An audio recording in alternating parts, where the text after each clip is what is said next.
Hi everyone, welcome to our YouTube channel black diamond. तो black diamond में पिछले कुछ दिनों से रिक्वेस्ट आ रहा था कि सर माइंड मैनेजमेंट का अगर आप वीडियो बना सकते हैं तो प्लीज़ बनाइए। तो माइंड मैनेजमेंट का मैंने एक दो टॉपिक बनाया था जिसमें बहुत अच्छा रिस्पांस रहा, बहुत प्यार मिला आप लोगों का, बहुत सपोर्ट मिला आप लोगों का। तो उसी प्यार को देखते हुए और आपकी रिक्वेस्ट को देखते हुए मैं आज एक दूसरा वीडियो लेक्चर लेके आया हूँ। ये भी माइंड मैनेजमेंट से संबंधित है और बहुत इंपॉर्टेंट टॉपिक है, कई बार एग्जाम में पूछा जाता है। तो चलिए मैं डायरेक्ट स्टार्ट करता हूँ टॉपिक को।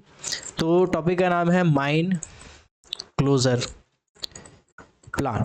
माइंड क्लोजर प्लान ये बेसिकली जो माइंड मैनेजमेंट वाला है इसके लिए तो इम्पॉर्टेंट है ही, लेकिन साथ में माइनिंग वाले भी अगर आप देखोगे, क्योंकि आजकल जो एग्जाम में क्वेश्चन पूछे जाते हैं माइनिंग सरदार के, ओवरमैन के एग्जाम में, वो घुस के पूछता है, पूरा डिटेल में पूछता है। तो माइंड क्लोजर प्लान अगर आप भी देखोगे तो आपका फायदा ही होगा। चलिए लास्ट तक वीडियो को देखिए। उससे पहले वीडियो पे अगर नए हैं और चैनल पे नए हैं तो चैनल को सब्सक्राइब कर दीजिए, बेल आइकन को प्रेस कर दीजिए ताकि जब भी मैं वीडियो डालूं नोटिफिकेशन सबसे पहले आप तक पहुंचे। ठीक है, चलिए तो माइंड क्लोजर प्लान को हम लोग डिटेल में समझते हैं। ओके, जस्ट अ सेकंड, एक रेगुलेशन है उसको पहले मैं बता देता हूँ। देखिए माइंड क्लोजर प्लान जब आप पढ़ोगे तो सबसे पहले आपको एक रेगुलेशन ध्यान में रखना पड़ेगा। सीएमआर का रेगुलेशन नंबर 120। सीएमआर का रेगुलेशन नंबर 120 क्या कहता है? कोल माइंस रेगुलेशन 120 में क्या कहा गया है? तो इसमें कहा गया है protective works before A mine is closed. A mine is closed मतलब ये है कि जब आप माइंस को बंद करोगे, बंद करने से पहले आपको कुछ ऐसे काम होंगे जो करने पड़ेंगे, प्रोटेक्टिव वर्क करने पड़ेंगे। तो ये रेगुलेशन डील करता है रेगुलेशन नंबर 120। तो ये रेगुलेशन नंबर याद रखिएगा। चलिए अब आते हैं आगे। देखिए माइंड क्लोजर प्लान का क्या मतलब है? माइंड क्लोजर प्लान का क्या मतलब है? मतलब ये है, ठीक है, मतलब ये है कि आप एक माइंस चला रहे हो। आपका माइंस हो सकता है 5 साल चला, या हो सकता है 10 साल चला, या हो सकता है 20 साल चला, लेकिन एक समय आएगा जब आपको उस माइंस से जितनी भी मिनरल्स निकालने होंगे, कोयला निकालना होगा, आप निकाल चुके होंगे और आप उसको अब बंद करोगे। तो जब आप बंद करोगे तब आपको एक प्लान बनाना पड़ेगा, बहुत सारे नियम कानून को समझना पड़ेगा, बहुत सारे नियम कानून से रिलेटेड बहुत सारे डॉक्यूमेंट बनाने पड़ेंगे। वही सब डॉक्यूमेंट को मिला के हम कहते हैं माइंड क्लोजर प्लान। ठीक है, अब ये जो माइंड क्लोजर प्लान है ये दो तरह का होता है। अगर इसका टाइप को आप देखोगे डिटेल में तो ये दो टाइप का होता है। पहला होता है आपका प्रोग्रेसिव माइंड क्लोजर प्लान। पहला होता है progressive mind closure plan. Closure plan, ठीक है, प्रोग्रेसिव जो लगातार चलता रहता है, यानी कि जब आप माइंस खोल रहे हो ना, पहला दिन यानी first day of mines, first day of opening of mines, यानी कि जिस दिन आपका माइंस खुला उसी दिन से आप बंद करने की तैयारी करते हो। जी बिल्कुल सही सुन रहे हैं आप, जिस दिन आपका माइंस खुला उसी दिन से आप बंद करने की तैयारी करते हो और उसके लिए जो प्लान बनाते हो, जो तरीका अपनाते हो, जो तैयारियां करते हो, उसको आप बोलते हो प्रोग्रेसिव माइंड क्लोजर प्लान। ठीक है, एक दूसरा आता है जिसको बोलते हैं फाइनल माइंड क्लोजर प्लान। क्या होता है? Final mind closure plan.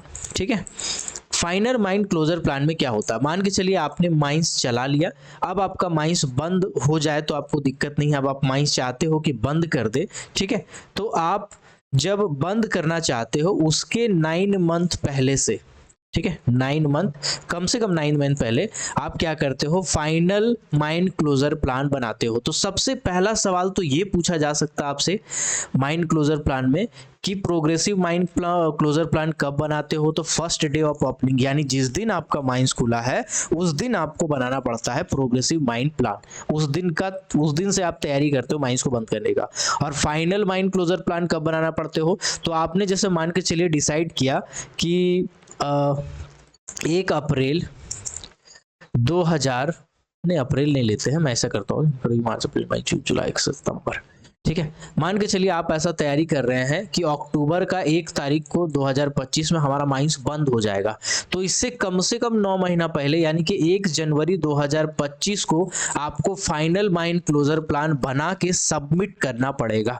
यानी जो आप फाइनली माइंड क्लोज कर रहे हैं, फाइनली बंद कर रहे हैं, उस टाइम आपको कम से कम 9 महीना पहले माइंड क्लोजर प्लान सबमिट करना पड़ता है, अप्रूवल लेना पड़ता है। और ये जो आपका प्रोग्रेसिव माइंड क्लोजर प्लान है, जिस दिन आप माइंस खोल रहे हैं उस दिन आपको इसका परमिशन लेना पड़ता है। इसके बाद जो माइन क्लोजर प्लान होता है उसको 5 ईयर में एक बार रिव्यू किया जाता है। जो प्रोग्रेसिव माइन क्लोजर प्लान है इसको हर 5 ईयर में एक बार रिव्यू किया जाता है एजेंट, ऑनर, मैनेजर और माइनिंग इंजीनियर के द्वारा। ठीक है, तो इन चीज़ों को आप ध्यान रखिएगा। मैं पहले आपको डिटेल में एक बार समझा दे रहा हूँ, फिर हम लोग किताब को खोलेंगे और एक एक पॉइंट को पढ़ेंगे ताकि कुछ मिस ना हो जाए मेरे भाई, कुछ छूट ना जाए, उसके लिए हम लोग किताब को पढ़ेंगे। ठीक है, चलिए।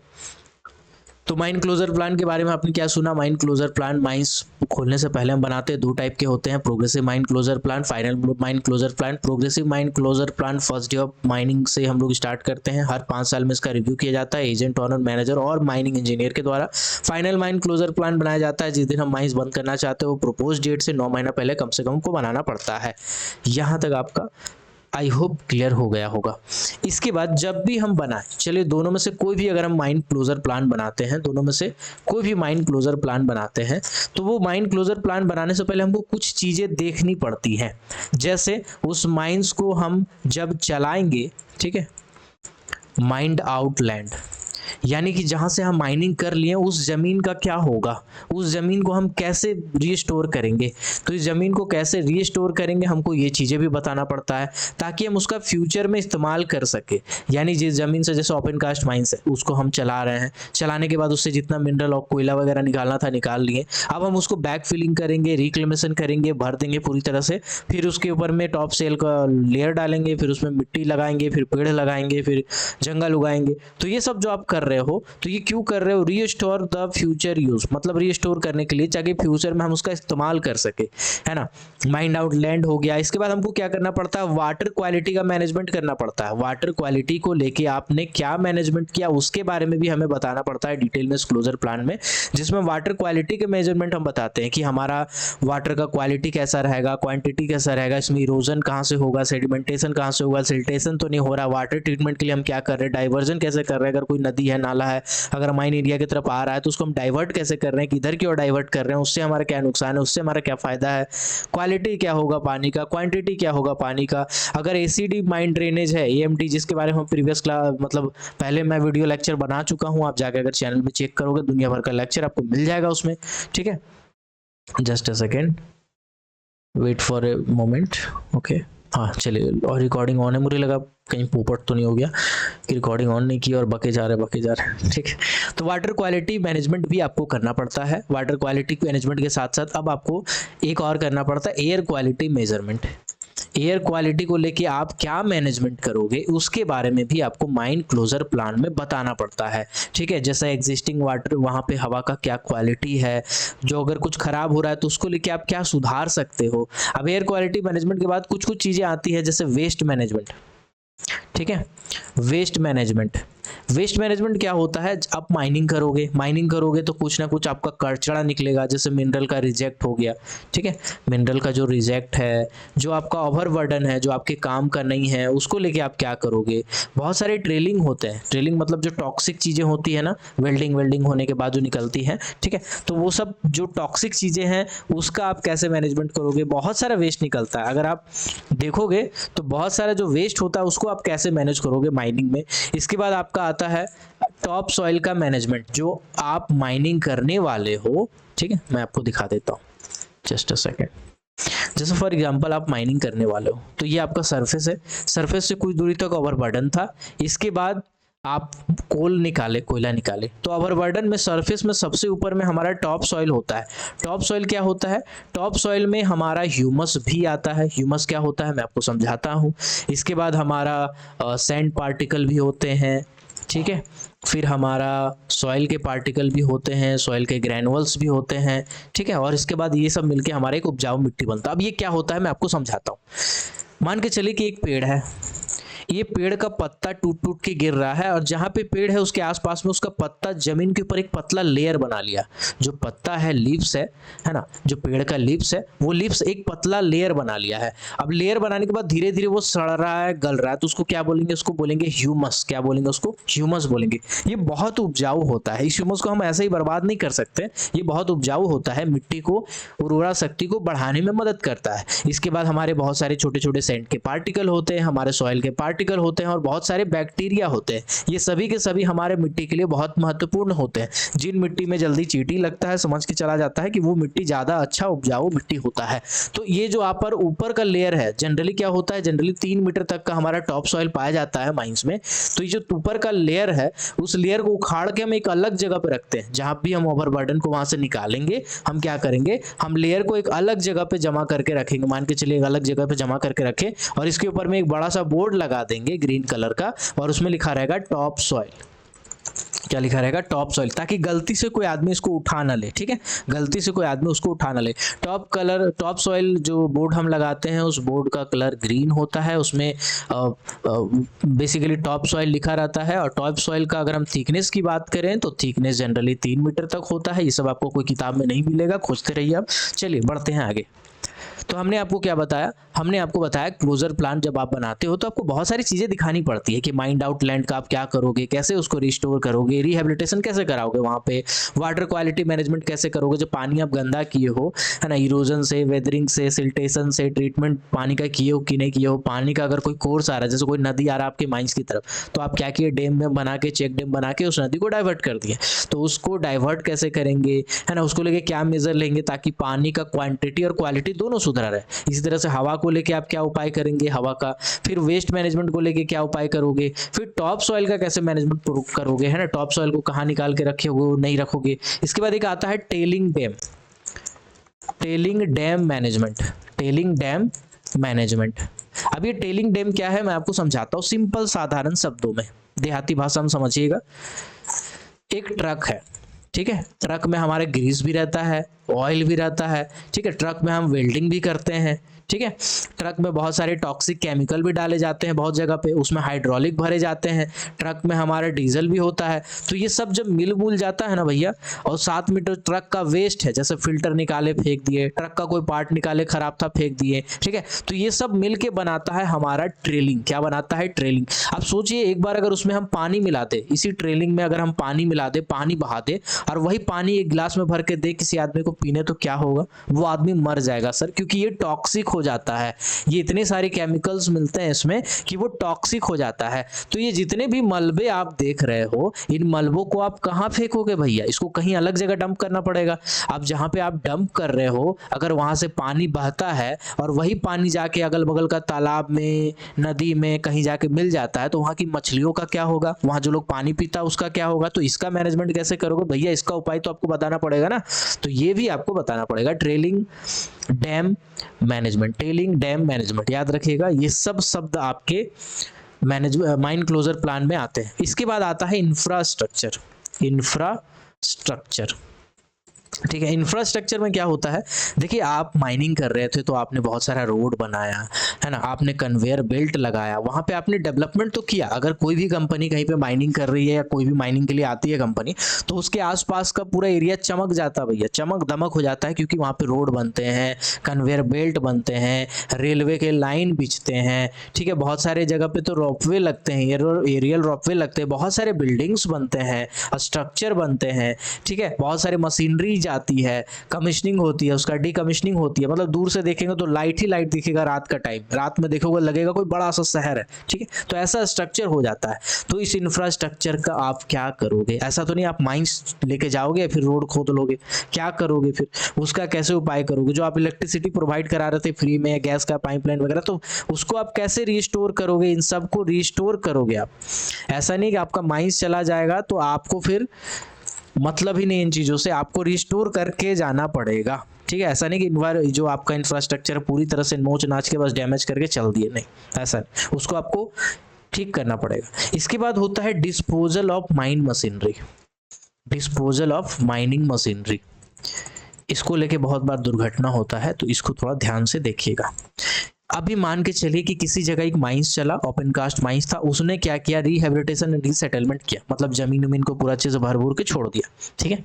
लेकिन इसके ऊपर में बहुत सारे ऐसे मशीनरी थी, जैसे मान के चलिए एसडीएल था, सॉरी ओपन कास्ट बता रहा हूँ मैं, ओपन कास्ट था। जैसे सोवेल था जो खराब पड़ा हुआ था, बहुत सारे ट्रक थे जिसका पार्ट पड़ा हुआ था टूटा फूटा, बहुत सारे चक्के रखे हुए थे वहाँ ट्रक के, बहुत सारे ऐसे मशीनरीज के सामान रखे हुए थे जो वहाँ पे बहुत लंबा टाइम से पड़ा हुआ था। अब ये जो पड़ा हुआ है ना, एक तो अनप्लीजेंट टाइप का दिखता है, ठीक है, बहुत गंदा दिखता है वो। उसके बाद क्या होता है, इसका होता है चोरी, ठीक है। अब जितने माइंस के पार्ट है वो लोहे के बने होंगे, माइंस में कुछ ऐसे पार्ट होंगे जो काम आ सकता है, रीयूज किया जा सकता है। तो आओ, अब क्या होता है कि लोग वहां पे चोरी करने के लिए उतरते हैं। अब जब कोई आदमी चोरी करता है तो सेफ्टी और सिक्योरिटी थोड़ी देखता है कि कहाँ पे सेफ्टी है, कहाँ पे नहीं है, क्या सेफ है क्या नहीं है, ठीक है। तो इस समस्या को निपटारा करने के लिए ऐसा किया गया है नियम कि जब भी आप कोई माइंस चलाते हो, बंद करने से पहले आपको जितना भी कबाड़ है भैया, जितना कबाड़ एकदम साफ कर देना पड़ेगा। कहीं पे आप एक छोटा सा बोलते हैं ना कील नहीं रख सकते हैं, आप वहां पे एक तो कील नहीं रख सकते हैं, ठीक है। इस चीज का आपको इंतजाम करना पड़ेगा। अगर मान के चलिए कि आप नहीं कर पाए इंतजाम, आपका बहुत सारा ऐसा मशीनरी और पार्ट है जो आप बगल में कोई माइंस खोलने वाले हो कुछ टाइम में, तो वहां पे आप ट्रांसपोर्ट कर दोगे कुछ मशीनरी को, तो फिर उसको सेफ्टी एंड सिक्योरिटी देना पड़ेगा। उसके लिए आपको एक तो गार्ड रखना पड़ेगा, एक तो सिक्योरिटी वाला रखना पड़ेगा जो आके बार बार उस चीज का रखवाली करे। ऐसा नहीं कि रात भर छोड़ के चला जाएगा तो फिर कोई चोरी करके ले जाएगा, मशीन पार्ट काट के ले जाएगा, ठीक है। तो वो सब चीज का रखवाली करने के लिए क्या करोगे, सेफ्टी एंड सिक्योरिटी के लिए क्या करोगे। इसके बाद माइंस है, तो माइंस है तो कभी भी डिजास्टर भी हो सकता है। तो डिजास्टर मैनेजमेंट के लिए आप क्या करोगे, एंड रिस्क असेसमेंट, कितना ज्यादा रिस्क है उस जगह पे डिजास्टर का, उसके लिए क्या करोगे। जैसे फॉर एग्जांपल एक एग्जांपल देता हूँ, आसाम में एक कंपनी है एनईसी, नॉर्थ ईस्टर्न कोलफील्ड नाम है इसका। आसाम में ये कंपनी है जो कि कोयला निकालने के काम करती है, ठीक है। तो यहाँ पे जनरली भूकंप आते रहता है, यहाँ पे भूकंप आते रहता है, अर्थक्वेक जो है बहुत ज्यादा आता है। तो अर्थक्वेक को लेके वहाँ पे क्या होता है, डिजास्टर मैनेजमेंट वाला जो है वो इमरजेंसी प्लान बनाता है, इमरजेंसी प्लान बनाता है कि अब कभी भी अगर अर्थक्वेक आ जाएगा तो हम कैसे इवैक्यूएट करेंगे, लोगों को वहां से कैसे बचाएंगे, निकालेंगे, ये सब चीज को लेके। तो हर जगह पे जो डिजास्टर है वो अलग अलग हो सकता है। हो सकता है बिहार का कोई एक माइंस हो, ठीक है, और वो कोसी नदी के आसपास पड़ता हो। कोसी नदी एक ऐसा नदी है जो हर साल अपना बहने का रूट बदल देता है, जिसके कारण वो कोई भी गांव में घुस जाता है, ठीक है, पूरा नदी। तो बाढ़ बहुत बार आता है बिहार में, इसीलिए बिहार का शोक कहा जाता है इसको। तो बिहार में मान के चलिए कोई माइंस है, कोसी नदी के कारण वहां पे अक्सर फ्लड आते रहता है। तो फ्लड को लेके उसके आसपास में जो बसा हुआ एरिया है, अगर वहां पे माइंस है तो फ्लड को लेके क्या आपने इमरजेंसी प्लान बनाया है, ये चीज भी आपको बताना पड़ेगा। माइंस में अगर कभी फायर हो जाता है तो आप क्या कर लोगे, ठीक है। अगर इनंडेशन आ जाता है तो आप क्या कर सकते हो, कैसे आप बच सकते हो। अगर लैंडस्लाइड आ जाता है असम वाला साइड में या सिक्किम साइड में माइनिंग करते हैं तो उसके लिए क्या कर सकते हैं, ये भी चीज आपको बताना पड़ेगा, ठीक है। इसके बाद बोला गया है care and maintenance, care and maintenance during temporary discontinuance, ठीक है।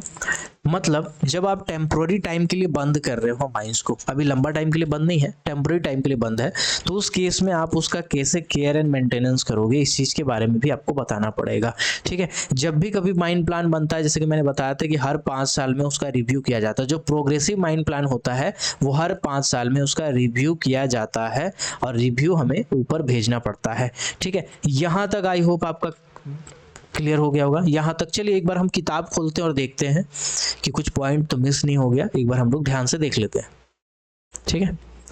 चलिए देखिए, जैसे कि मैंने आपको बताया माइन क्लोजर प्लान हर माइंस के लिए बनाया जाता है और ये 2 टाइप के होते हैं, एक होते हैं प्रोग्रेसिव माइन क्लोजर प्लान, एक होता है फाइनल माइन क्लोजर प्लान, जो कि मैंने आपको बताया। चलिए बढ़ते हैं आगे। तो यहाँ पे बोला गया है कि माइन क्लोजर प्लान में जो प्रोग्रेसिव माइन क्लोजर प्लान है, इसका डे 1 से हम लोग इसका बेसिकली माइन क्लोजर प्लान का डे 1 से हम लोग बनाते हैं। और ये अगर माइन क्लोजर प्लान प्रोग्रेसिव वाला है तो हम लोग रिव्यू करते हैं हर 5 साल में, इसका माइनिंग स्कीम से लेके सब चीजों को हम लोग देखते हैं, ठीक है। उसके बाद फाइनल माइन क्लोजर प्लान के बारे में मैंने क्या बताया कि जो फाइनल माइन क्लोजर प्लान होगा उसको अप्रूवल के लिए कम से कम 9 महीना पहले, यानी डेट ऑफ जो propose date of closure of mine है उसके कम से कम 9 महीना पहले आपको देना पड़ता है, अप्रूवल के लिए रखना पड़ता है, ठीक है। बाकी यहाँ पे वही सब चीजें लिखा हुआ है कि क्यों देना पड़ता है। इसके बाद जब माइन क्लोजर प्लान बनाएंगे तो उसमें क्या क्या चीज़ें इंक्लूड होंगी, क्या क्या बातों को आपको स्पष्ट करना पड़ेगा, जैसे माइंड आउट लैंड है ना, उसको आप कैसे रीस्टोर करोगे फ्यूचर यूज़ के लिए, उसको आपको दिखाना पड़ेगा, जो कि मैंने यहाँ पे आपको बताया, रिहेबिलिटेशन, रिक्लेमेशन, रीस्टोरेशन, ये सब आप कैसे करोगे। ट्रिपल आर होता है ना, ट्रिपल आर है ना, आर आर आर, ठीक है, राजा मौली वाला मूवी नहीं, R R R. A R मतलब होता है रिस्टोरेशन, आर मतलब होता है रिक्लेमेशन, आर मतलब होता है रिहेबिलिटेशन, ठीक है। तो ट्रिपल आर आपको करना पड़ेगा उसमें, ठीक है। माइंड आउट लैंड के लिए आपको ट्रिपल आर बनाना पड़ेगा, ओके। वाटर क्वालिटी मैनेजमेंट के लिए आप क्या करोगे, क्वालिटी क्वांटिटी सब चीज़ आपको दिखाना पड़ेगा, ठीक है। कैसे आप इरोजन को कंट्रोल करोगे, सेडिमेंटेशन को, सिल्टेशन को, वाटर ट्रीटमेंट के लिए क्या करोगे, डाइवर्जन जब किए हो वाटर कोर्सेज का उसको कैसे मैनेज करोगे, measure for protecting contamination of ground water from leaching, ये सब चीज़ें आपको दिखाना पड़ेगा। एसिड माइन ड्रेनेज अगर हो रहा है तो इसके लिए भी आपको उसमें मेथड, ट्रीटमेंट मेथड मेंशन करना पड़ेगा। एसिड माइन ड्रेनेज का वीडियो मैं बता चुका हूँ ब्लैक डायमंड चैनल में। माइन मैनेजमेंट का एक बहुत इंपॉर्टेंट टॉपिक, उसको जाकर जरूर देखिएगा, आपके लिए बहुत इंपॉर्टेंट है। माइन मैनेजमेंट का मैं लगातार वीडियोस बना रहा हूँ अभी, और भी वीडियोस आएंगी। बस आप अपना प्यार बनाए रखिए, चैनल को सब्सक्राइब कर दीजिएगा। अगर आप माइन मैनेजमेंट का तैयारी कर रहे हो, first class manager, second class manager का तैयारी कर रहे हो, आप जरूर चैनल को सब्सक्राइब कर देना, जरूर से जरूर कर देना, क्योंकि आपके लिए बहुत सारी चीज़ें आने वाली है। एयर क्वालिटी को कैसे मैनेजमेंट करोगे, वेस्ट मैनेजमेंट जैसे कि मैंने अभी आपको बताया, टॉप सॉइल को कैसे मैनेजमेंट करोगे, टेलिंग डैम को कैसे मैनेज करोगे, periodic distillation, embankment seepage. Embankment seepage क्या होता है इसको मैं बताता हूँ। जैसे ओपन कास्ट माइंस के साइड में एक हम दीवार बना के रखते हैं, उस दीवार से अगर फूट के अगर कहीं से सीपेज हो रहा है पानी का, तो उसको कैसे मैनेज करोगे, इसके बारे में भी आपको बताना पड़ता है, ठीक है। इंफ्रास्ट्रक्चर, बिल्डिंग वगैरह, ये सब जितने भी चीज़ें हैं रिस्टोर करना है फर्दर यूज़ के लिए। Disposal of mining machinery, safety and security के लिए, disaster management and risk assessment जो मैंने बताया, केयर एंड मेंटेनेंस जो गया अभी मैंने बताया। चलिए यहाँ तक आपका क्लियर हो गया होगा भाई। अब आते हैं आगे। अब बोला गया है कि जब कभी भी हम कभी छटनी करते हैं, यानी कि जब माइन क्लोजर प्लान बनाते हैं, तो हमको उससे फायदा जरूर हो। अगर कंपनी है, माइन है, हम अगर मेरा माइन से XYZ नाम की कंपनी है, फायदा तो हमको है ही, लेकिन घाटा वहाँ के लोकल लोगों को है। बहुत सारे माइंस में जो लोग काम करते हैं वो बेरोजगार हो जाएंगे। आप सोचिए ना, मान के चलिए 10 साल के बाद आपका माइंस बंद हो रहा है, तो 10 साल के बाद जब आपका माइंस बंद हो रहा है, अगर आपके पास और भी माइंस है तो आप आदमी को कन्वर्ट कर सकते हो, डाइवर्ट कर सकते हो। लेकिन अगर आदमी का जरूरत ही नहीं है तो क्या करोगे फिर? तो फिर आपको उसको रिटायर करना पड़ेगा, है, आपको VRS देना पड़ेगा, ठीक है, या तो आपको उस आदमी को छोड़ना पड़ेगा। तो इसका बहुत बड़ा इम्पैक्ट पड़ता है उसके ऊपर, उसकी फैमिलीज के ऊपर, एक सोसाइटी के ऊपर, ठीक है। जैसे यहाँ लिखा हुआ है इकोनॉमिक रिपरक्यूजन। रिपरक्यूजन का मतलब होता है नतीजा, यानी कि इकोनॉमिक नतीजा क्या होता है अगर आप माइन बंद करते हो तो। साथ ही साथ मैन पावर का रिट्रेंचमेंट। रिट्रेंचमेंट का मतलब होता है छटनी, यानी कि जब मैन पावर को आप छाटोगे, जैसे आपको जितना काम नहीं है आदमी का, माइंस बंद हो रहा है, तो आदमी को तो निकालोगे ना भाई नौकरी से, कि अब ये कंपनी बंद हो रही है, हमारे पास तो कुछ है नहीं, तो अब आप सब जा सकते हो। तो ऐसा करके आप नहीं भेजोगे कि हाँ आप सब जा सकते हो, नहीं। नियम क्या है, MCDR का जो नया नियम है उसमें कहता है कि आपको कंपनसेशन देना पड़ेगा। जैसे कि जो सेंट्रल गवर्नमेंट के PSUs हैं या स्टेट गवर्नमेंट के PSUs हैं, इसमें VRS दिया जाता है, इसको बोलते हैं वॉलंटरी रिटायरमेंट स्कीम। ये जो स्कीम है ये MCDR से उत्पन्न हुआ एक स्कीम है, ये नियम है। ऐसा नहीं कि कंपनी अपना शौक से दे रही है, कंपनी बहुत अच्छा है, नहीं भैया, कोई कंपनी अच्छा नहीं है जब तक नियम कानून लागू करने वाले एजेंसी ना हो, जब तक बहुत सारे डिपार्टमेंट ना हो, जब तक नियम कानून ना हो, तब तक कोई कंपनी अच्छा खराब नहीं हो सकता। नियम कानून देखने वाला बैठा है ऊपर, लॉ एंड ऑर्डर देखने वाला बैठा है ऊपर, बहुत सारे नियम बने हैं उसके लिए, उसको फॉलो करवाने वाले बैठे हैं, तब कोई कंपनी फॉलो करता है, ठीक है। तो याद रखिएगा, कभी भी कोई कंपनी बंद होती है तो लोगों को कंपनसेशन दिया जाता है, ठीक है। साथ ही साथ बहुत सारे जो अगल बगल के सोसाइटी हैं उसमें बहुत सारे रिमेडियल मेजर करना पड़ता है, ठीक करना पड़ता है। अब क्या क्या नुकसान है वो मैं आपको शॉर्ट में समझा देता हूँ, ठीक है। जो वहाँ के लोकल है, लोकल रेसिडेंट, अब देखिए एक माइंस खुला है, ठीक है, माइंस खुला है तो 1000 आदमी उसमें काम कर रहा है, तो 1000 आदमी जब काम कर रहा है वहाँ से, तो माइन से जब बाहर निकल रहा है तो चाय पीने जा रहा है। चाय पीने कहाँ जा रहा है? बगल में गांव है, वहाँ चाय पी रहा है बैठ के, वहाँ समोसा खा रहा है बैठ के, बगल में राशन दुकान है, वहाँ से राशन ले रहा है, आसपास में लोकल आदमी बसने लगा है, किसी का घर पे भाड़ा पे रहने लगा है, किसी का घर को रेंट मिलने लगा है, तो आदमी डायरेक्टली या इनडायरेक्टली कमा ही रहा है ना भाई। लोकल जो रेसिडेंट होते हैं, कभी भी कोई माइंस खुलता है तो उसको सबसे ज़्यादा फायदा होता है। रीज़न है कि पहला तो इनडायरेक्टली फ़ायदा मैंने बता ही दिया, जो बिजनेस चला रहे हैं अलग अलग टाइप के, ठीक है, तो उससे तो फ़ायदा होता ही है। दूसरा होता है जब ज़मीन जाता है ना उसका, कोई भी कंपनी जब ज़मीन लीज़ पे लेती है स्टेट गवर्नमेंट से, तो स्टेट गवर्नमेंट को उस ज़मीन को क्लियर करना पड़ता है। कभी कभी कंपनी डायरेक्ट इसमें इन्वॉल्व रहती है, तो अब उसके लिए मिलता है मुआवजा, उसके लिए मिलता है नौकरी। तो आप जिसके ज़मीन में नौकरी मिल रहा है उसको तो फ़ायदा ही है ना। तो ये सब फ़ायदा होता है जनरली जो वहाँ के लोकल्स होते हैं उनको, ठीक है। इसके बाद जो कंपनसेशन मैंने बताया कि एम्प्लॉयज़ को कंपनसेशन देना ज़रूरी हो गया है, ठीक है, ताकि उसके फैमिली को ये हो सके। सैटेलाइट ऑक्यूपेशन, सैटेलाइट ऑक्यूपेशन क्या होता है मैं आपको समझाता हूँ। जैसे एक माइंस है, ठीक है, माइंस के बगल में एक कॉलोनी बन गया माइंस का, ठीक है। अब जहाँ पे कॉलोनी बना है ना उसके आसपास में धीरे धीरे दुकान खुलने लगेगा। अगर मान के चलिए कॉलोनी में 2000 आदमी रह रहा है, तो 2000 आदमी रह रहा है तो उसके लिए खाना भी चाहिए, राशन चाहिए। वह 2000 आदमी में हो सकता है कि बहुत सारा आदमी है जिसका दाढ़ी बढ़ेगा, बाल बढ़ेगा, तो वो जाएगा बाल कटाने, तो एक तो वहाँ पे नाई चाहिए, है ना, एक कुल मिलाकर के एक सलून चाहिए, ठीक है। सब्जी लेने जाएगा तो सब्जी वाला बैठेगा वहाँ सब्जी बेचने के लिए, दूध लेने जाएगा तो कोई दूध बेचेगा वहाँ पे। तो कुल मिलाकर के जो छोटे छोटे ऑक्यूपेशन होते हैं, गराज खोल लिया है कोई, 2000 आदमी रह रहा है, 2000 घर है तो 2000 गाड़ी भी होगा, 2000 गाड़ी जाके रिपेयर होगा वहाँ पे, सर्विसिंग होगा वहाँ पे, ठीक है। तो छोटा छोटा दुकान खुल जाएगा, तो जिसको बोलते हैं सैटेलाइट ऑक्यूपेशन, ठीक है। सैटेलाइट ऑक्यूपेशन से बहुत फायदा होता है। ओके, चलिए इसके बाद ये बोला गया है कंटिन्यूड एंगेजमेंट ऑफ एम्प्लॉय अगर रह जाते हैं तो उनका लगातार बेसिकली इन्वॉल्वमेंट रहता है उसमें, है ना। सोसाइटी का क्या इम्पैक्ट है ये सब बताना पड़ता है आपको, जब भी आप माइंड क्लोज करो उससे पहले आपको बताना पड़ता है। फिर एक टर्म होता है पर्ट। पर्ट क्या होता है? पर्ट होता है programme evolution and review technique. Programme evolution and review technique basically एक रिव्यू टेक्निक है, एक तरह से एक माइंड का कोई भी डॉक्यूमेंट बनाने का एक तरीका है। इसमें हम लोग क्या करते हैं, पहले ग्राउंड लेवल पे जाके इवोल्यूशन करते हैं कि किसका क्या असर है नहीं है, ठीक है। उसके बाद उसको रिव्यू करते हैं और कैसे उसको रेक्टिफाई किया जाता है इसका टेक्निक बनाते हैं। साथ ही साथ हम लोग टाइम शेड्यूल बनाते हैं कि माइंस जो बंद करेंगे तो फेज बाय फेज करेंगे। ऐसा नहीं कि हमारा माइंस मान के चलिए कि माइंस का बेंचेज बहुत ज़्यादा है, बहुत जगह जगह पे फेसेस है, मान के चलिए 50 जगह पे फेस है, तो ऐसा नहीं कि एक ही बार 50 फेस बंद कर देंगे। धीरे धीरे हम माइंस को फेज बाय फेज बंद करेंगे।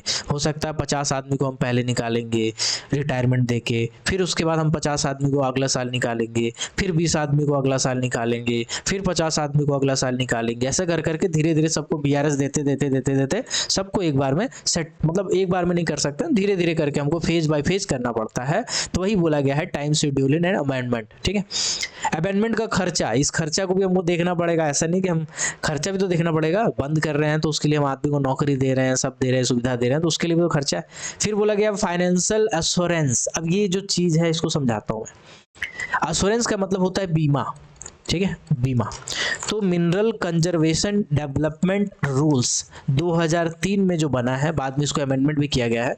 तो इसमें क्या नियम है? इसमें नियम है कि अगर आप कोई माइंस खोलते हो, कोई कंपनी चलाते हो, तो आपको क्या करना पड़ेगा, आपको बीमा करवाना पड़ेगा उस कंपनी का, उस कंपनी के एम्प्लॉयज का भी, ग्रुप बीमा जिसको हम लोग बोलते हैं,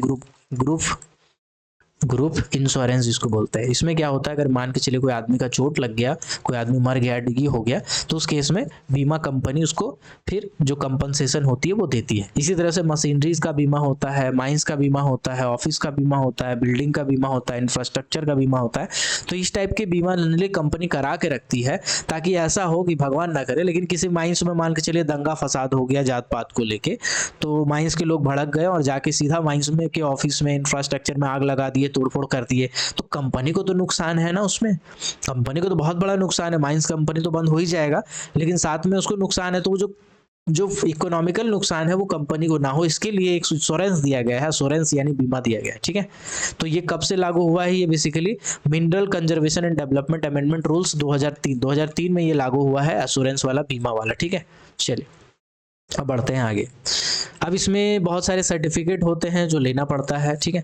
बहुत सारे सर्टिफिकेट माइन क्लोजर प्लान को क्लियर करने के लिए हमको लेना पड़ता है, जो कि माइन क्लोजर प्लान का जो स्टेचुअरी रूल रेगुलेशन फॉलो हो रहा है कि नहीं, रेगुलेशंस ऑर्डर वगैरह सब फॉलो हो रहा है कि नहीं, स्टेट गवर्नमेंट या सेंट्रल गवर्नमेंट का जो ऑफिसर बैठता है उससे हमको लेना पड़ता है, ठीक है।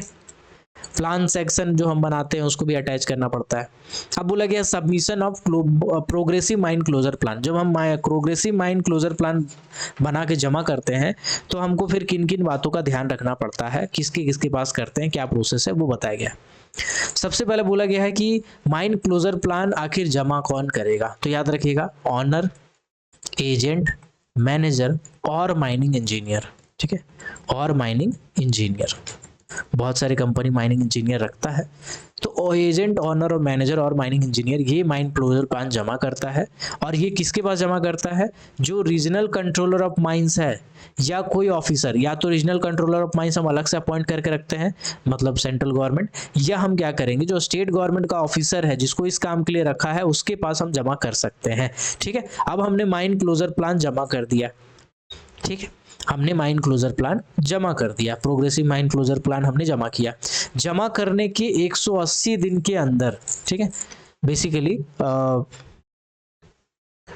180 दिन के अंदर उसका अप्रूवल हो जाता है। जनरली 180 दिन के अंदर उसका अप्रूवल हो जाता है। Approval within a period of 180 days from the date of commencement of this rule. Okay, चलिए, नहीं यहाँ पे थोड़ा सा ये कंफ्यूजन हो गया था मेरे को। चलिए मैं पढ़ के समझा देता हूँ आपको। द ऑनर, एजेंट और मैनेजर, इसीलिए मैंने किताब खोला है ना, ताकि मेरे से अगर कोई गलती हो जाए या मेरे से कोई पॉइंट छूट जाए तो वो छूटना नहीं चाहिए कुल मिला करके। एजेंट, ऑनर, मैनेजर और mining engineer shall in case of existing mining lease submit a progressive mine closure plan to the regional controller of mines or the officer authorized by the state government in this behalf as the case may be for approval within one। मतलब बोला गया है कि जो आपका नियम लागू हुआ, नियम मतलब जो आपने MCDR वाला नियम लागू किया, 2003 वाला जो रूल लगाया, उस रूल के आने से पहले अगर आपने एक कानून नहीं दिया था, मतलब माइन क्लोजर प्लान जमा नहीं किया था, तो 180 दिन के अंदर आपको माइन क्लोजर प्लान जमा करना है। अगर आप कोई कंपनी है, कोई माइंस है, तो आपको इस नियम के लागू होने के 180 दिन के अंदर माइन क्लोजर प्लान जमा करना है, ये लिखा हुआ है इसमें। ठीक है, इसके बाद आगे क्या बोला गया है, एजेंट, ऑनर, मैनेजर हर 5 साल में इसका रिव्यू करेगा, जो कि मैंने आपको बताया था। ठीक है, और रिव्यू करके अपना जमा करेगा रीजनल कंट्रोल ऑफ माइंस या जो ऑफिसर इसके लिए ऑथराइज किया गया है। तो ठीक है, प्रोग्रेसिव माइन क्लोजर प्लान का अगर हम अप्रूवल लेना चाहते हैं तो हम क्या करेंगे, यहाँ पे लिखा हुआ है ना, सेल कन्वे हिज अप्रूवल और रिफ्यूजल। और मतलब जब भी हम जमा करते हैं माइन क्लोजर प्लान, जब भी हम जमा करते हैं प्रोग्रेसिव वाला, ठीक है, PMC जिसको PMCP बोलते हैं इसको, ठीक है, एक होता है PMCP, एक होता है FMCP।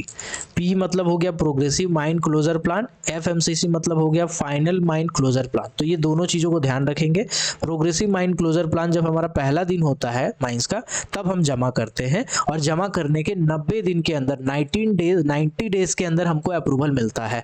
बट अगर किसी केस में ये 90 डेज पार हो जाता है, सरप्लस हो जाता है, उस केस में जो आपने माइन क्लोजर प्लान बना के भेजा है वो एज इट इज लागू हो जाता है। यहाँ पे लिखा हुआ है अगर अप्रूवल या रिप्रूवल नहीं हुआ है 90 दिन के अंदर में, तो वो as it is final decision के पहले तक एज इट इज लागू रहेगा, deemed to have the provisional approved. ठीक है, चलिए, बाद में उसमें चेंज किया जा सकता है, लेकिन जब तक नहीं बोला कुछ तब तक हम इसको लागू कर देंगे। ओके, तो याद रखिएगा 90 डेज, 180 डेज, 5 ईयर, पहला ईयर है ना, 9 मंथ, ये सब जो डाटा है ना बाबू, इसको बड़ा ध्यान से रखना, क्योंकि ये सब डाटा पूछ देगा। ठीक है,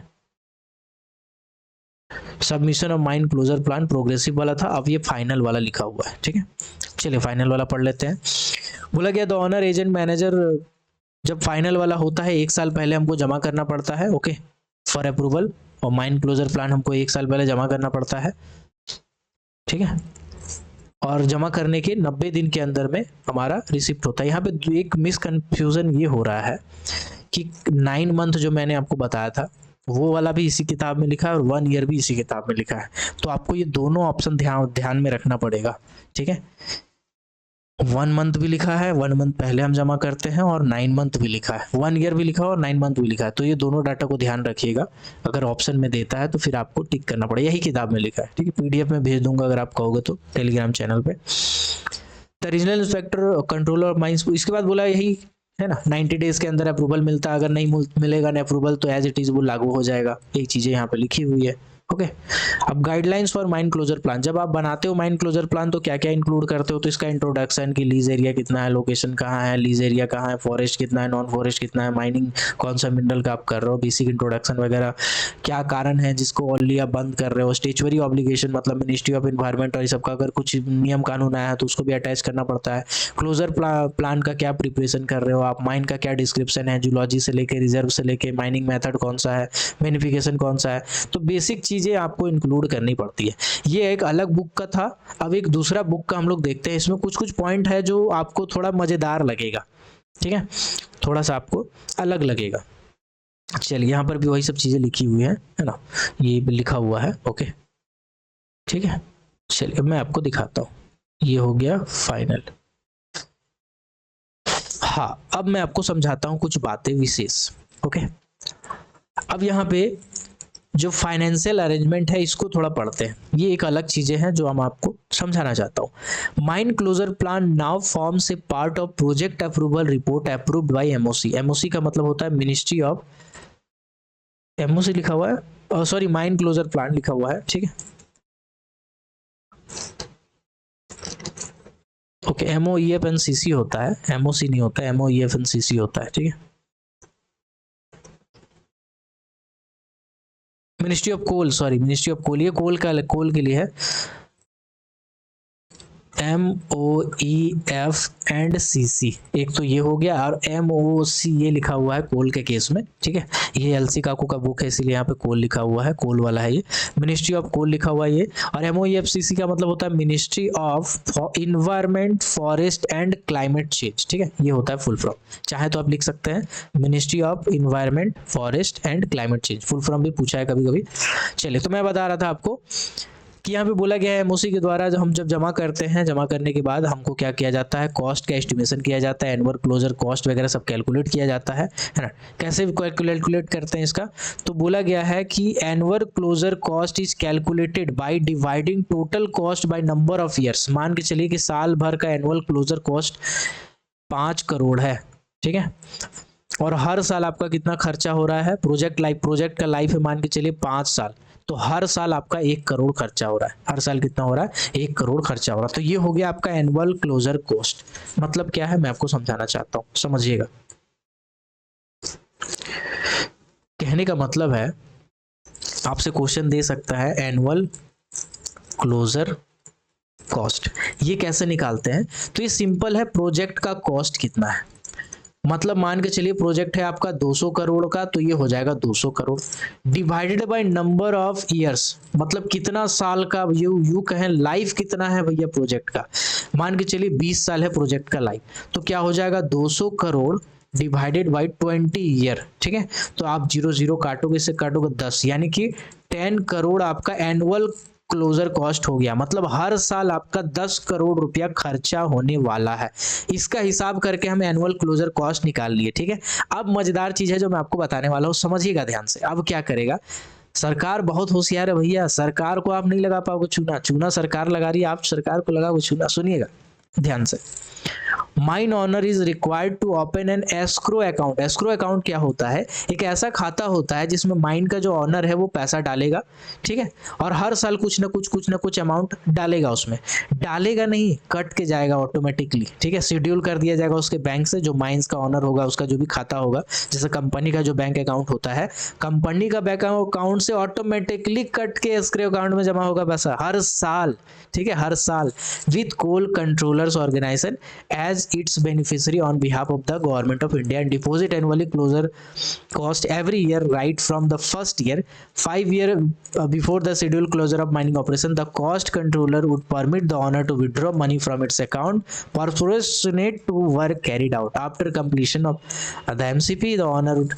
बहुत मस्त चीज है, थोड़ा सा दिमाग से उतर गया था मेरा इसीलिए मैं पढ़ लिया, ओके। चलिए मैं बताता हूँ, मान के चलिए मैंने कहा कि 200 करोड़ का आपका प्रोजेक्ट है, ठीक है, 200 करोड़ का आपका प्रोजेक्ट है और 20 साल का आपका प्रोजेक्ट है, ठीक है, 20 साल का आपका क्या है, लाइफ है प्रोजेक्ट का। तो आपने क्या किया, आपने सबसे पहले निकाला एनुअल क्लोजर कॉस्ट, एनुअल, अरे यार स्पेलिंग क्यों मिस्टेक हो रहा है, स्पेलिंग को इग्नोर कीजिएगा, मेरे जज्बातों को समझिएगा, ठीक है। मेरा थोड़ा सा स्पेलिंग तंग है भैया, है ना, हिंदी मीडियम का आदमी है, पेड़ के नीचे बैठ के पढ़े हुए। तो annual closure cost, sorry Hindi medium कह दिया मैं, संस्कृत मीडियम का आदमी हूँ, ठीक है। एनुअल क्लोजर कॉस्ट कैसे निकालते हो, तो मैंने आपको बताया कि कॉस्ट ऑफ प्रोजेक्ट, जो भी प्रोजेक्ट का कॉस्ट है, divided by life of project, जो भी प्रोजेक्ट का लाइफ है। तो आपने जब कैलकुलेट किया तो आपने 200 करोड़ डिवाइडेड बाय 20 साल, ठीक है, तो आपका क्या निकला 10 करोड़। तो 10 करोड़ क्या था, एनुअल क्लोजर कॉस्ट था। तो अब क्या करेगा, मान के चलिए कंपनी है XYZ प्राइवेट लिमिटेड, ठीक है। तो अब क्या करेगा, ये जो कंपनी है, ये कंपनी एक एस्क्रो अकाउंट खोलेगा। क्या करेगा, एक एस्क्रो अकाउंट खोलेगा, ठीक है। और कंपनी का भी एक बैंक अकाउंट होगा, ठीक है। कंपनी के बैंक अकाउंट में पैसे होंगे 200 करोड़, 400 करोड़, 500 करोड़, ठीक है। अब ये क्या करेगा, एस्क्रो अकाउंट खोलेगा। और एस्क्रो अकाउंट का परमिशन कौन देगा, तो कोल कंट्रोलर ऑर्गेनाइजेशन, कोल कंट्रोलर ऑर्गेनाइजेशन। ये हो गया कोल के केस में। अगर मेटल या अदर कोई है तो उस केस में जो मिनिस्ट्री के अंदर आता है, जैसे मिनिस्ट्री ऑफ स्टील के अंदर में आता है तो स्टील कंट्रोलर का जो ऑर्गेनाइजेशन होगा। अगर मिनिस्ट्री ऑफ माइंस अलग कुछ किसी के अंदर में आता है तो उसी मिनिस्ट्री के अंदर में, जिस मिनिस्ट्री के अंदर में ये आता है, ठीक है। मिनिस्ट्री ऑफ माइंस के अंदर में आता है तो माइंस वाला आएगा। तो एस्क्रो अकाउंट खोलेगा, जो उसके परमिशन से खुलेगा, कोल कंट्रोलर ऑर्गेनाइजेशन से। तो ये कोल कंट्रोलर ऑर्गेनाइजेशन उसका एक एस्क्रो अकाउंट खुलाएगा। और इसमें क्या होगा, XYZ बैंक का जो पैसा है वो हर साल 10 करोड़ मैंने निकाला ना बजट, 10 करोड़ ऑटोमेटिकली कट के एस्क्रो अकाउंट में जमा होते जाएगा from first day of the mining. Mining में जो पहला दिन होगा ना, पहला दिन जिस दिन वो माइंस खोला, उसी दिन से 10 करोड़ रुपया कटना शुरू होगा हर साल। और यही पैसा कट के जाके एस्क्रो अमाउंट में जमा हो जाएगा, समझे। अब ये जमा होते होते होते होते होते होते होते जब आपका लास्ट का 5 साल बचेगा, जब आपका लास्ट का 5 साल बचेगा, मतलब हमने आपको बताया था एक एग्जांपल देके कि 20 साल आपका प्रोजेक्ट का लाइफ है, ठीक है, 20 साल आपका प्रोजेक्ट का लाइफ है। तो 20 साल में 5 साल पहले यानी 15 साल जब बीत चुका होगा, अब 16वां साल में हम घुस रहे होंगे माइंस का, ठीक है। तो वो 16वां साल में यानी 5 साल पहले, माइंस बंद होने के 5 साल पहले, अब क्या करेंगे, अब आपको उससे पैसा निकाल सकते हैं, यानी XYZ जो कंपनी है उससे पैसा निकाल सकती है। लेकिन जितना काम उतना दाम। मतलब अब आप माइन को क्लोज करने के लिए जो भी काम करेंगे, प्रिपरेटरी अमेजमेंट करेंगे, रिहेबिलिटेशन करेंगे, रीसेटलमेंट करेंगे, है ना, तो ये सब जितना भी काम करेंगे, जैसे जैसे आपका काम होता जाएगा वैसे वैसे आपका पैसा मिलता जाएगा। ठेकेदार वाला स्थिति है, जितना काम उतना पैसा। आप मान के चलिए फेज बाय फेज करोगे आप, ऐसा नहीं कि एक बार में पूरा पैसा उठा के भाग गए, नहीं। आपको काम करके दिखाना पड़ेगा, फिर आपको पैसा मिलेगा, फिर आप काम करके दिखाओगे, फिर पैसा मिलेगा, फिर आप काम करके दिखाओगे, फिर पैसा मिलेगा, फिर आप काम करके दिखाओगे, फिर पैसा मिलेगा। ऐसा करके हिसाब होगा भैया। तो सरकार को आप बना नहीं सकते हो, सरकार आपका बना सकता है, ठीक है। तो कुल मिलाकर के नियम कानून यही है माइन क्लोजर प्लान का। A to Z पोर्शन जो माइन क्लोजर प्लान में हो सकता था, मैंने अलग अलग किताबों को सर्वे करके, रिसर्च करके आपको बता दिया। आई होप ये छोटा सा वीडियो आपके काम का होगा। अब एक विशेष बात, अगर आपको ये वीडियो पसंद आया तो वीडियो को लाइक जरूर कीजिएगा, क्योंकि आपके लाइक से होता कुछ नहीं है, मुझे मोटिवेशन मिलता है, ठीक है। और अगर आपका माइंड मैनेजमेंट का पोर्शन है, चाहे आप फर्स्ट क्लास के एग्जाम में बैठ रहे हो, चाहे आप सेकंड क्लास के एग्जाम में बैठ रहे हो, चाहे आप कोल वाले हो, चाहे आप मेटल वाले हो, अगर आप मेरा बैच ज्वाइन करना चाहते हैं तो इसके लिए मैं समय निकालने के लिए रेडी हूँ। क्योंकि माइंड मैनेजमेंट के बच्चे कितने हैं, नहीं है, कितने आएंगे नहीं आएंगे, मुझे आइडिया नहीं है। इसीलिए आप अगर क्लास करना चाहते हैं, ठीक है, माइंड मैनेजमेंट में आपका अगर MMLS करके पेपर है, mind management legislation and general safety का पेपर है, अगर ये पेपर का आप तैयारी करना चाहते हो, चाहे फर्स्ट क्लास हो, चाहे सेकंड क्लास हो, चाहे कोल हो, चाहे मेटल हो, सेम पोर्शन है। आपको अगर मेरा क्लासेस अच्छा लगता है, अगर आप क्लास कर सकते हो, तो आप मुझे इस व्हाट्सअप नंबर पर मैसेज करके बताइएगा कि मुझे फर्स्ट क्लास का या सेकेंड क्लास का, कोल का या मेटल का क्लास करना है। व्हाट्सअप नंबर है 6200 670155 इस व्हाट्सअप नंबर पे मैसेज करके एक बार जरूर बताइएगा अगर आप क्लासेस करना चाहते हैं तो आपके लिए मैं बैच स्टार्ट कर सकता हूं बहुत जल्द। बस मुझे एक बार देख लेने दीजिए कितने बच्चे हैं, फिर मैं फॉर्मुलेट कर दूंगा बैच। तो अगर आप क्लास करना चाहते हैं तो जरूर बताइएगा, और वीडियो अगर पसंद आया तो वीडियो को जरूर लाइक कर दीजिएगा। माइंड मैनेजमेंट की तैयारी कर रहे हैं तो इस चैनल को सब्सक्राइब कर दीजिएगा, आपसे रिलेटेड बहुत सारी वीडियोज आएंगी। मिलते हैं अगले किसी और टॉपिक में, किसी और वीडियो में, किसी और टॉपिक के साथ। तब तक के लिए keep watching, keep supporting. Till then, जय हिंद।